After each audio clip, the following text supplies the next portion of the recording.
ಭಕ್ತಿ ಭಾವ ಸಾಹಿತ್ಯ ಹಾಗೂ ಆಧ್ಯಾತ್ಮಿಕ ಮೌಲ್ಯಗಳನ್ನು ಒಳಗೊಂಡ ಜಗನ್ಮಾತೆ ಅಕ್ಕ ಮಹಾದೇವಿ ಚಲನಚಿತ್ರಕ್ಕೆ ಚಿತ್ರಮಂದಿರಗಳಲ್ಲಿ ಭಾರೀ ರೆಸ್ಪಾನ್ಸ್ ವ್ಯಕ್ತವಾಗಿದೆ. ಭಾಲ್ಕಿಯಲ್ಲಿ ಚಿತ್ರವನ್ನು ವೀಕ್ಷಿಸಿದ ವೀಕ್ಷಕರು ತಮ್ಮ ಮೆಚ್ಚುಗೆ ವ್ಯಕ್ತಪಡಿಸಿ ಇದು ಮನಸ್ಸಿಗೆ ತಟ್ಟುವಂತ ಭಕ್ತಿಪರ ಚಿತ್ರವಾಗಿದೆ ಅಂತ ಅಭಿಪ್ರಾಯಪಟ್ಟಿದ್ದಾರೆ. BJ ವಿಷ್ಣುಕಾಂತ್ ಅವರ ನಿರ್ದೇಶನದಲ್ಲಿ ಮೂಡಿಬಂದಿರುವಂತಹ ಈ ಚಿತ್ರದಲ್ಲಿ ನಟಿ ಸುರಕ್ಷಾ ಖೈರಾ ಅವರು ಅಕ್ಕ ಮಹಾದೇವಿ ಪಾತ್ರವನ್ನು ಅತ್ಯಂತ ಅರ್ಥಪೂರ್ಣವಾಗಿ ನಿರ್ವಹಿಸಿದ್ದಾರೆ. ಅವರ ಅಭಿನಯದಲ್ಲಿ ಭಕ್ತಿ, ತ್ಯಾಗ ಮತ್ತು ವೈರಾಗ್ಯದ ಭಾವನೆಗಳು ಸ್ಪಷ್ಟವಾಗಿ ಮೂಡಿ ಬಂದಿದ್ದು ವೀಕ್ಷಕರ ಮನಗೆದ್ದಿವೆ ಎಂದರು. ಇನ್ನು ಚಿತ್ರದ ಕಥಾವಸ್ತು, ಸಂಭಾಷಣೆ, ಸಂಗೀತ ಹಾಗೂ ದೃಶ್ಯಾವಳಿಗಳು ಅಕ್ಕ ಮಹಾದೇವಿಯ ಜೀವನ ತತ್ವವನ್ನು ಸಮರ್ಥವಾಗಿ ಪ್ರತಿಬಿಂಬಿಸುತ್ತದೆ ಅಂತ ವೀಕ್ಷಕರು ತಿಳಿಸಿದ್ದಾರೆ.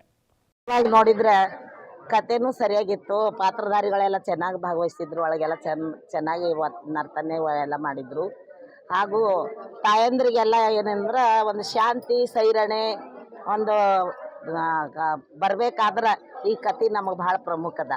ಅಕ್ಕ ಮಹಾದೇವಿ ವೈರಾಗ್ಯ ತಾಳಿದ್ದು, ಅವಳ ಶಾಂತಿ, ಅವಳ ಸಹನೆ, ಕೊನೆಗೊಂದು ಈ ಚಲನಚಿತ್ರವನ್ನು ನಮ್ಮ ನಟ, ನಿರ್ದೇಶಕ, ನಿರ್ಮಾಪಕರಾಗಿರ್ತಕ್ಕಂಥ BJ ವಿಷ್ಣುಕಾಂತ್ ಅವರು ನಿರ್ಮಿಸಿರ್ತಕ್ಕಂಥದ್ದು ಈಗ ಒಂದು ವಾರದಿಂದ ಬಹಳಷ್ಟು ಯಶಸ್ವಿಯಾಗಿ ನಡೀತಾ ಇದೆ. ಈ ಒಂದು ಚಲನಚಿತ್ರ, ಅಕ್ಕ ಮಹಾದೇವಿ ಚಲನಚಿತ್ರ ಎಲ್ಲ ಅಕ್ಕನ ಬಳಗದವರು, ಅಣ್ಣನ ಬಳಗದವರು ಎಲ್ಲರೂ ಆಸಕ್ತಿಯಿಂದ ಬಂದು ನೋಡ್ತಾ ಇದ್ದಾರೆ. ಈ ಒಂದು ಚಲನಚಿತ್ರ 50 ದಿನ, 100 ದಿನ